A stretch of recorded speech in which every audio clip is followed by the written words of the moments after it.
If you price your home incorrectly in today's market, it could cost you tens of thousands of dollars. Right now, homeowners in Concord are facing a tough situation. They want to get top dollar. They need to get top dollar for their home, but the market is shifting underneath them. We're seeing prices drop in both March and February here in Concord, and a lot of times homeowners have not even realized that.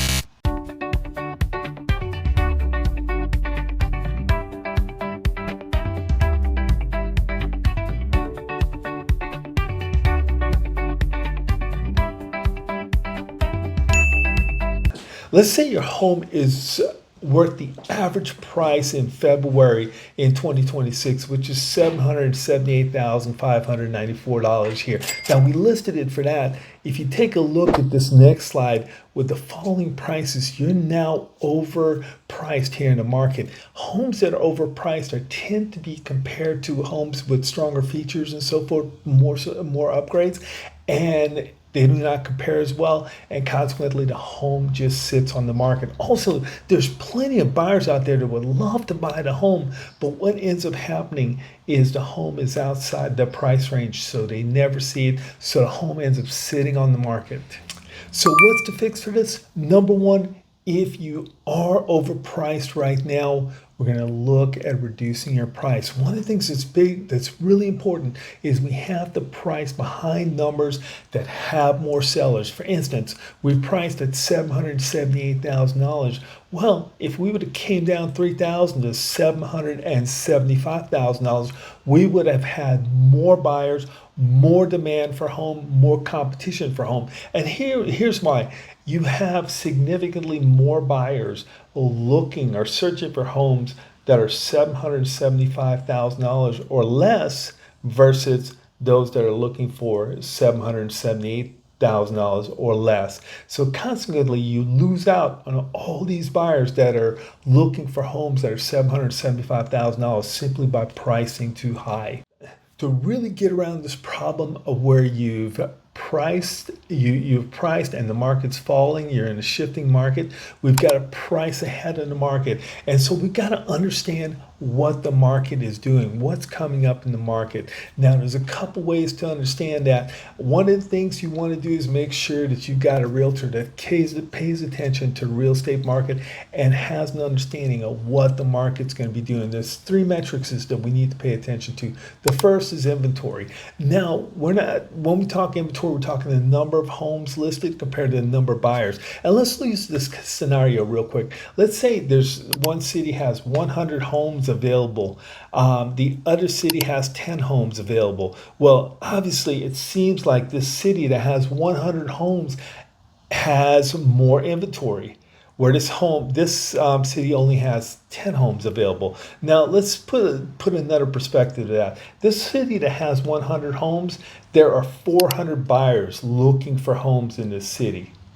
There's only 100 homes available. So that really tells you there's not that much inventory in this city. When you look over here, there's 10 homes, but there are only 2 buyers. So there's a plethora of inventory over here. So that's the comparison. So we look at months available inventory because that is considering how many buyers are out there and how the inventory is going off the market. And so we're going to pay attention to that. As we see inventory rising, that tells us that there's more homes out there. That means there's less competition for homes, less demand for homes. It's easier for buyers, and prices tend to fall at that point in time. The other thing we want to pay attention to is the days on the market. So this is the time that a home sits on the market from when we put it on there to when it gets an offer.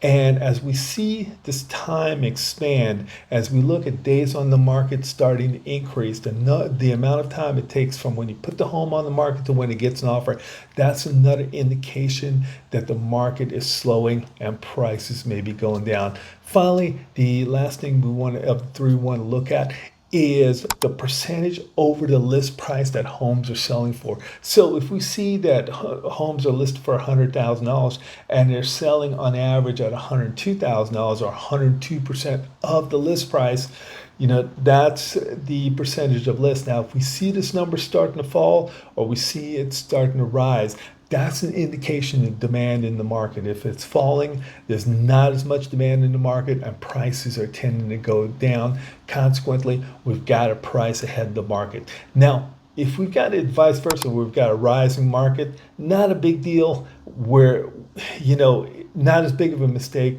to price low, because what's going to end up happening is you're just going to get multiple offers. You're going to get crazy demand on the home. You're going to get crazy competition for the home. And it's probably a good thing, and it's going to drive the price way through the ceiling, and you're going to do really well. So a really good indication that you've priced your home correctly is you've seen open houses that seem like block parties. You've got dozens of people visiting the house.